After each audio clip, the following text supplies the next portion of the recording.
Falani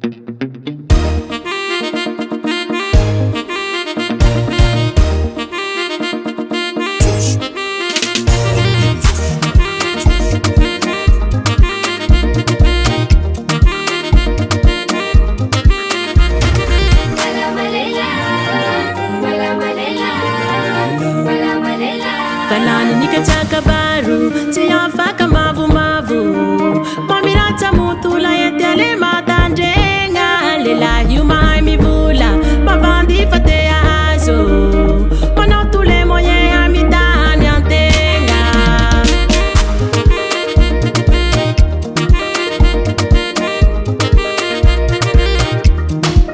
Falani nikataka baru tiyafaka mavu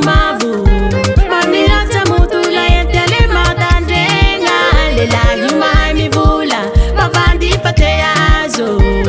manotule moye amitani antenga lesi taiti fala ni vali kama vuva batirwa mantani lemi fata fati ampitali lulu hasi nampiadan malamalela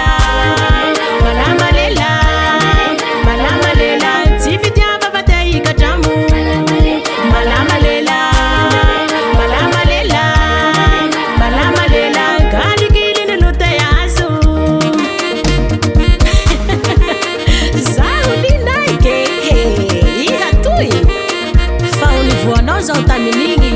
lati ni tandi na dunia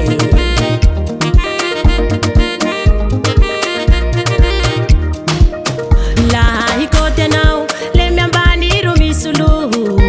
mana faiza de lamba za waniana la fama hazutwera ingi mamweki huhu kama divi vela nifate na inya ulumuku leti taiti fala ni vali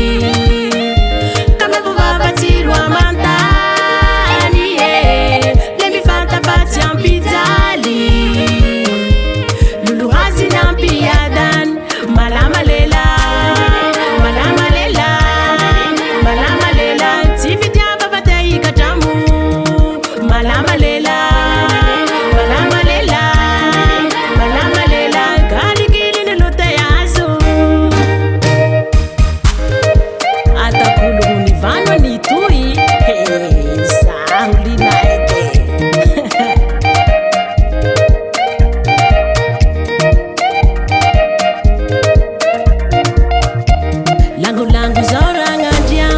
vangu lesa ngadia lela mami la baya va ulama zeva ning saina malama lela